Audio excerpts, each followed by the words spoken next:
every single time. Cool. Does that make sense? Yep. So that's A, and B was literally exactly the same, except the lines weren't parallel, they were perpendicular.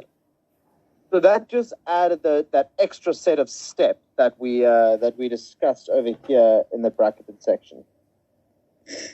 Yeah, because first we had to get into standard form, firstly. Correct. And then you, using the points they gave you, use that to work out the gradient of our line, the unknown. Okay, not the point that they gave us. Okay, so just back up a step quickly. So basically what you said is that we substituted the point first, right? That's what you do. The -4 and 3. Yeah. Okay, so you can do that as your first step. The only problem is that that's going to leave you with an equation where m is still an unknown. So we won't be able to solve for c because there will be two unknown variables. Okay, if I substitute that point into the straight line equation, what I'm going to have, I'm going to 3 is equal to m times -4 plus c. Can you see how we have two unknowns here? So we actually can't solve that. Right. So that's why we have to get m first. And m is found up at the top here, you can see in the red brackets, through that perpendicular line information that they gave us. They literally told us that our lines were perpendicular. So we have a known graph and an unknown graph that are perpendicular to one another. Therefore, the product of the gradients should be equal to -1. Do you agree? Right. Brilliant. Okay. So you can see how we got our standard equation for the graph they gave us. Bit annoying if they didn't give it to us the standard equation, but we must get used to that. They hardly ever actually give you graphs in standard equations, so get very, very, very used to manipulating what these look like. Okay, but so that we had that over there, and then we utilized that gradient that we got from that standard graph, and we placed it in our perpendicular line equation, as you can see on the right hand side over there. Yes, from that. So from standard form, you take your gradient as m1. Correct. Or m2, it doesn't matter, but then you'd obviously just be solving for the alternate one. Yeah. Yeah. Cool. So yeah, we just so happen to substitute an m1 in m1's place this time. So then obviously we're going to be solving for m2, which we did. And then we got m2 is equal to a -3/2, which we then placed into our formula. You can see how I've traced that with the red arrow over there. And then you use the next bit of information they give you, which is the -4 and 3. Correct. That's exactly what I did. Okay, so that's what you should be doing as well. Because then you're going to create an equation where you can see. So you know, like over here, there were two unknowns. Right. Can you see how over here, because we've solved for m already, there's only this one unknown c over there? Yeah, because we had our m from we solved for m. Yeah. And obviously now you substitute your points that you give you, your x and y, so that you can get into like a proper equation with only one variable. Right. Okay, cool. Fantastic. And then it's as simple as solving for c. Once you have c, you just place it back into your equation, do your unknown equation that we've been working on to get your final answer. Yeah, solve for c. Yeah.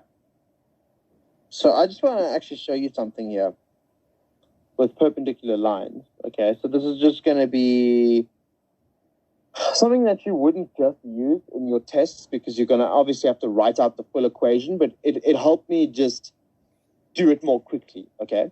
So with perpendicular lines, we know what? We know that m1 times m2 is always equal to -1, right? Right. Okay, cool. So I'm going to throw some examples over here. Here's 1, 2, 3. I'm just going to do 4 examples this side. Okay. So if m1, for example, is a fifth, I'm just going to tell you right now, without even calculating anything, I know m2 is -5. What? How do I know that? You literally just inverse your equation and times it by -1. So 5 over 1 times -1. Sorry, not inverse your equation, inverse your fraction, apologies. And then times by -1. Okay. So basically, yeah, 5 over 1, which is 5, times -1, which is -5. correct. So Okay. if I go a fifth times -5 over here, what do I actually get? You'll actually get -1. Right. If you don't believe me, I can show you, or you can type into your calculator, but I think you do agree with me, right? No, that makes sense at all. Cool, fantastic. Because remember, this is -5 over 1, right? Like that, Correct. and that will all you left with just the 1 and all that nonsense that I always talk to you about. Yep. Okay, do you fully understand that, though? Yeah, that inverse thing actually makes quite a lot of sense, Yeah, and that might help a lot. like I said, you're still going to have to write down the full deal, like what I've written here in the red bracket, Yeah. because you get marks for writing that down. Yeah. But I'm just showing you over here, it's important to know this so that I can predict an answer, so that I know if I've made a silly error up top. Yeah, you can use that to check. Correct. Well, yeah, so basically checking. So I would immediately think what it is in my head. I would do the calculation. If I obviously don't get the same answer, either my prediction was incorrect or I've made a silly error through the very simple calculation. Right, yeah. Yeah. Because, I mean, it is an easier calculation. It would suck to lose marks there. Like, that's somewhere where you don't obviously want to be losing marks. So it's good to have little mental maths checks like what we've got going over here. Okay. So, for example, -3 over 6. What can be another gradient? What would be the other gradient then, if these lines were perpendicular to one another? Is that -3 over 6? That is what that is over there. So the inverse would be -6 over 3. Cool. And then you multiply that by -1. Brilliant.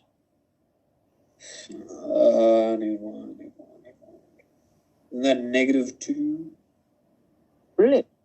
Except for not -2. Careful with that. You had it to be what? You said that it was then, okay, so it was 6 over 3 after step 1. Sorry, -6 over 3 after step 1. Then remember, you're timesing it by -1. So now it should be positive 6 over 3. Do you?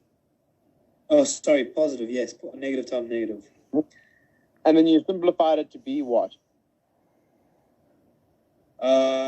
Just 2. Correct. I agree. I'd also rather write 2. So if you times this out, you'll find you'll get -1. Ooh, that makes sense. What about 18?